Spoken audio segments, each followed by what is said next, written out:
Nice and cool. Comfort.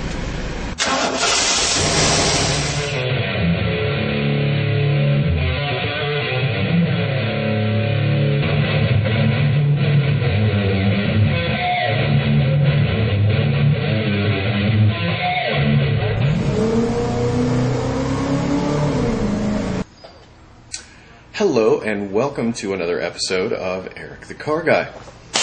Recently had a question from a new subscriber, Radical Comedy, about her air conditioning system and asked if I had any videos about air conditioning systems, and I do not. So today we're going to cover the basics of your AC system. Now's the part where I may give you like some cool graphic to look at. Pictured here are 5 major components of the automotive AC system. Up front, in the high pressure side of the system, you have the condenser, which is mounted in front of the radiator. Behind that, you have the compressor, which moves refrigerant throughout the system and is driven by a belt on the front of the engine.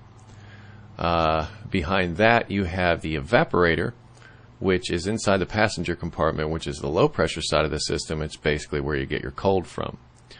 This little guy down here at the bottom is a metering orifice. Now, there are several different ways of doing this and several different types of these. But basically what this does is this works off of the pressure-temperature relationship of the refrigerant. I'm going to go over that in a minute. And then lastly, we have the receiver dryer. And what this does is this removes moisture from the AC system.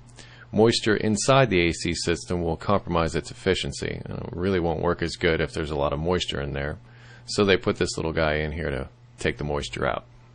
To demonstrate the pressure-temperature relationship, I'm assuming that you're watching this on a computer, and you may have this stuff that you use to dust off your keyboard, or sometimes you might open it up and do the motherboard or whatever. But if you notice, when you spray for a long period of time, what happens is the can starts to get cold. Now, why is that? The liquid inside of this can is at a high pressure. When you let it out through this small hole, it turns into a lower pressure. So it goes from an area of high pressure to an area of low pressure. Because the material goes from a high pressure to a low pressure, it basically takes heat with it. And really what an air conditioning system is a heat exchanger. It takes the heat from inside your car and moves it outside the car. Now, down in front of the radiator, this is not your radiator. This is actually the condenser. And this is where the heat from inside the car is transferred to the outside. Really thin thing. This is the radiator, and this is the condenser itself. Now, that condenser is connected by lines down to the compressor, which I've got something else. These are those lines, and these are the service fittings, and then they run down inside the car. Now, this guy is the compressor, and this is driven by a belt on the front of your engine.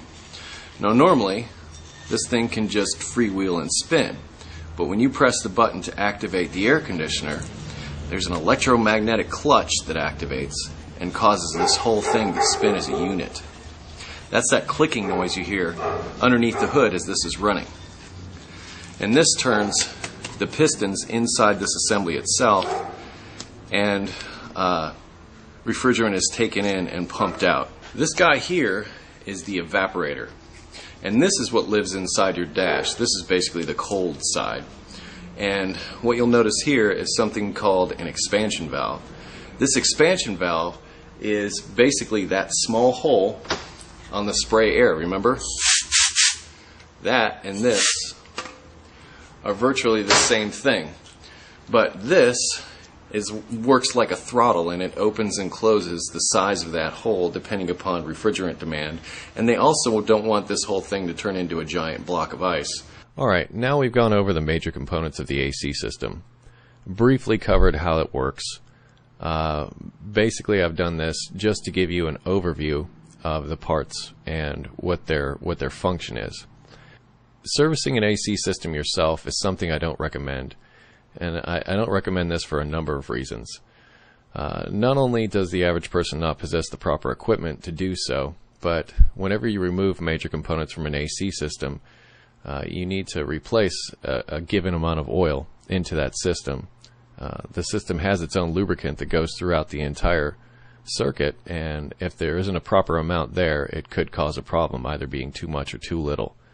So that's something to be mindful of. Also, moisture in the system, which is going to happen anytime you open the AC system up, is also detrimental to its operation and could possibly damage components as well.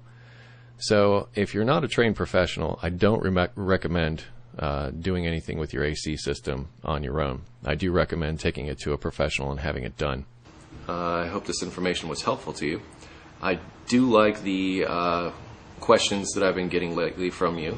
Feel free to send me any questions you like. It actually gives me something to look forward to as far as making these videos, and lets me know what you're interested in knowing. You can always visit me at EricTheCarGuy.com. Thank you. Stay dirty.